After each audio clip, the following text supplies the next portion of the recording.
So I've spent today working on a project that I I thought of probably, I don't know, several weeks ago as I thought about our center daughter and just how we were going to help him or her gain a sense of identity as an adopted child.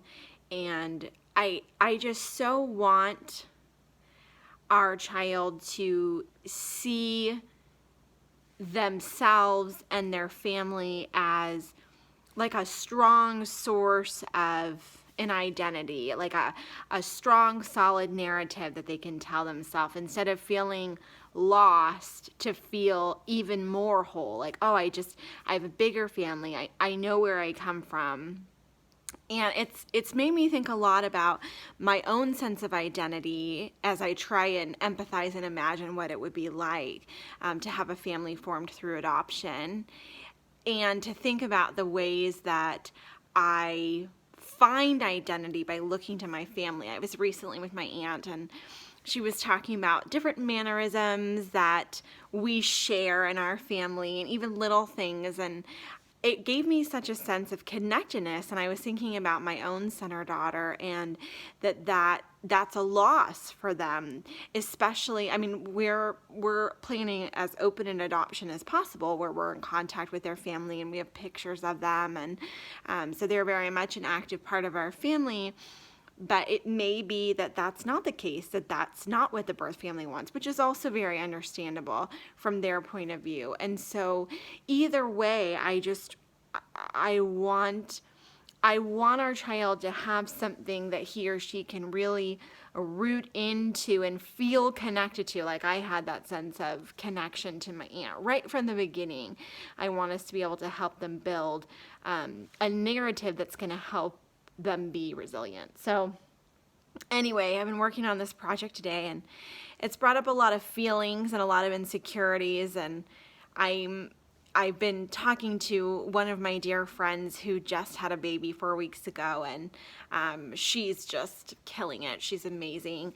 And it's been so enlightening just to hear her story, her birth story, and she did such a great job of articulating the fears that new moms have. So she was talking about how one of the greatest challenges is, not sure that you're doing things right, and in the midst of the sleep deprivation and body recovering and hormones flying, you're feeling like, am I doing this right? And any remarks that anybody else make that even insinuate, are you sure you wanna blah, blah, blah, or just feel like, crushing blow. So already as I'm making this, I'm thinking, what if I'm making this wrong and I mess up the story that my child tells themselves, and they think that, because I have more pictures of adoptive family members and birth family members, which is of course going to happen because right now I don't have any, because we are not matched with anyone yet. Hopefully I'll be able to collect pictures and add them in, but what if the kid asks, why do those pictures look different? I'm getting unnecessarily concerned about all these things, but it was just kind of a reminder that, yep, this is motherhood that I so often see, and just the fear of you're just diving in to all of it, and just to give yourself grace, knowing there's no right way to do this, and it's better to intentionally try to have these conversations and get it wrong than to not have them at all. I feel like, even though I was talking to Matt about it, and he's like, yeah, but I didn't have those conversations, big conversations, and I'm fine. So again, humans are resilient. But anyway, I'm going to read the book now that I made that's in process. So here's my first reading of it all together. This is the first page. I'm thinking it might have a cover page, but for now I'm just, I have it like this. So, you have a big family, little one. You have a mom and a dad. Though your mom did not get to make you in her tummy, she feels like she made you in her heart. Even before your mom and dad met you, They loved you with their whole being and wanted to be your parents. They will love you forever. Your parents get to take care of you every day and enjoy the amazing human being you are. You have a birth mom and a birth dad. Your birth mom got to make you in her tummy, and both of your birth parents get to share pieces of themselves with you. You might have eyes that look like your birth mom's eyes, and a smile that looks just like your birth dad's smile. Even though you may not get to see them as much as your mom and dad, they are still an important part of the amazing human being you are. And this is where I'll put that picture and maybe more too. You don't have any brothers or sisters yet, but you do have a Peggy. Peggy loves to snuggle with you. That's just an educated guess because Peggy loves to snuggle with everyone. Oh, buddy. Yeah, I know. Yeah. Excited about your little human? You also have grandmas and grandpas. Even though you may not be able to meet some of them in person, they have given pieces of themselves to you. Your grandmas and grandpas love you so much and have fun watching the amazing human being you are. So there's Grandpa Don and Grandma Margaret, and then Grandma Colleen and Grandpa Alec. These are my parents who passed away.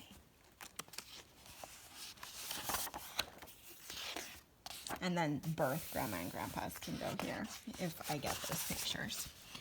You have aunts and uncles too. Some are close and some are far, and some you may never get to see, but all of their love and heart is a part of you too. Some of your aunts and uncles were once friends, but after a while we became so close we decided we were actually family. Now we're connected forever by our love. All of your aunts and uncles are lucky to be a part of the amazing human being you are. So there's Aunt Ann and Uncle George, and Aunt Lindsay and Uncle Spud, and cousins Declan and Lily. And there's Uncle Isaac and Aunt Erica, and Aunt Camille, and cousins Brianna and Doug, and then my brother Stevie, so Uncle Steve, and Aunt Nicole. And Stephen's also passed away. Your big family also has great grandparents and great aunts and uncles. You are surrounded by great people who are looking out for you and sending love to the amazing human being you are. So here we have my grandparents, Pat and Belle. My grandfather has passed away. My abuela, Eliana, and then my abuelo, Herman, who's passed away. And then Pat and Donnie, Matt's grandma and grandpa, and Donnie's passed away. And Pat's first husband, Matt's grandfather, Gordon, and he passed away when Matt's mom was quite young. And then this is another Pat and Bill, Matt's other set of grandparents. And then we have the great aunts and uncles. So Aunt Linda and Uncle Larry, Aunt Claire, who I think wants to be called Auntie Gran, I think. I'll have to double check with her. And Uncle Aggie, great Uncle Aggie, and then great Aunt Adair and Uncle Cleon.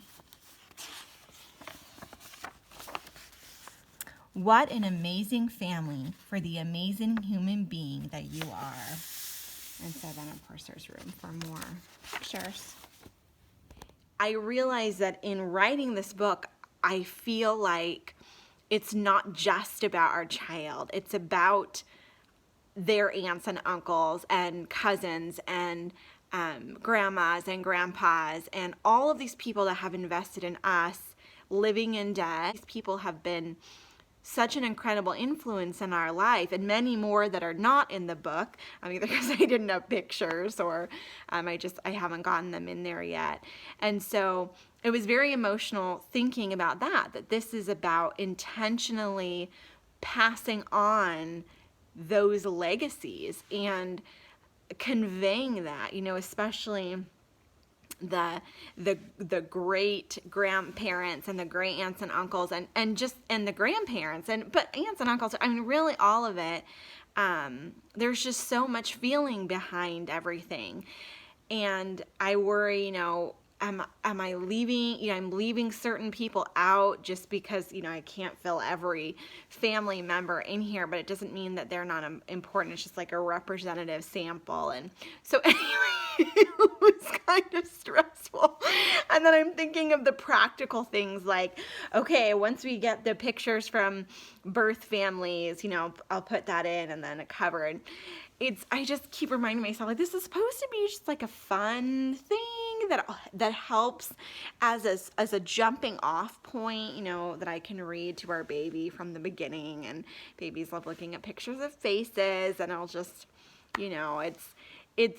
it makes me feel more connected to our family too, to be able to share that. I've always, losing my parents and then also my brother, it's always been important to me to be intentional about passing on all the things that I learned from them, and just felt like was imbued to me by being in their presence, both as a teacher when I go out in the world, and especially as a mom, just really wanting to pass that on to continue their legacy.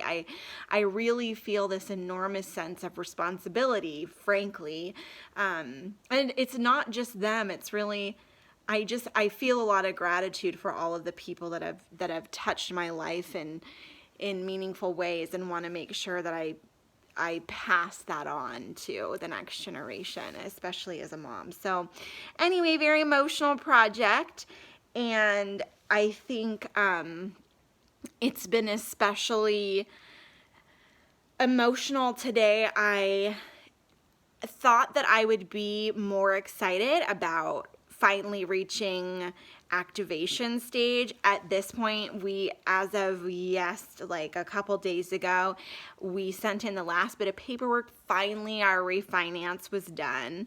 That was an unfortunate process. I wrote a scathing review. Flexstar.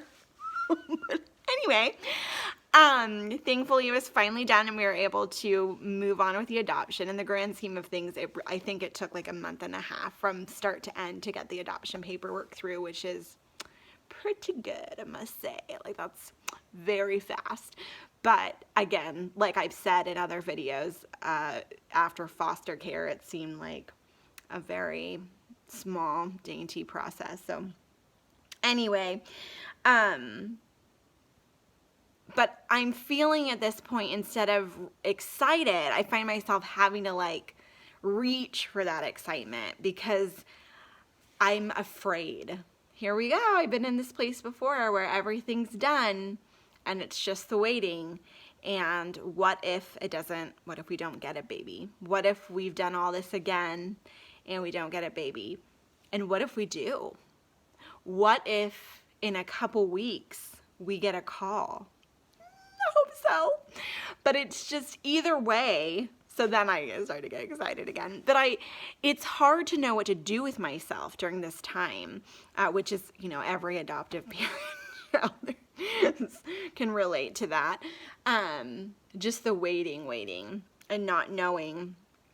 And I'm trying to think of how best to be nice to myself during this time. And I think that for me, because it's different for everybody, but for me, it's really important to maintain that excitement because it's just kind of vital to my well-being. And for some people, I know that they find it best to just kind of distract themselves.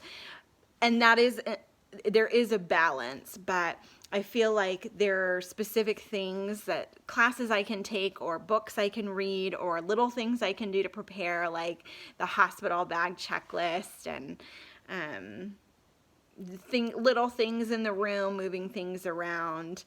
But at this point, that's my next step. Now that I've talked about it a little, I actually feel better. Like, yeah, that's what I need to create, like a little adoption waiting.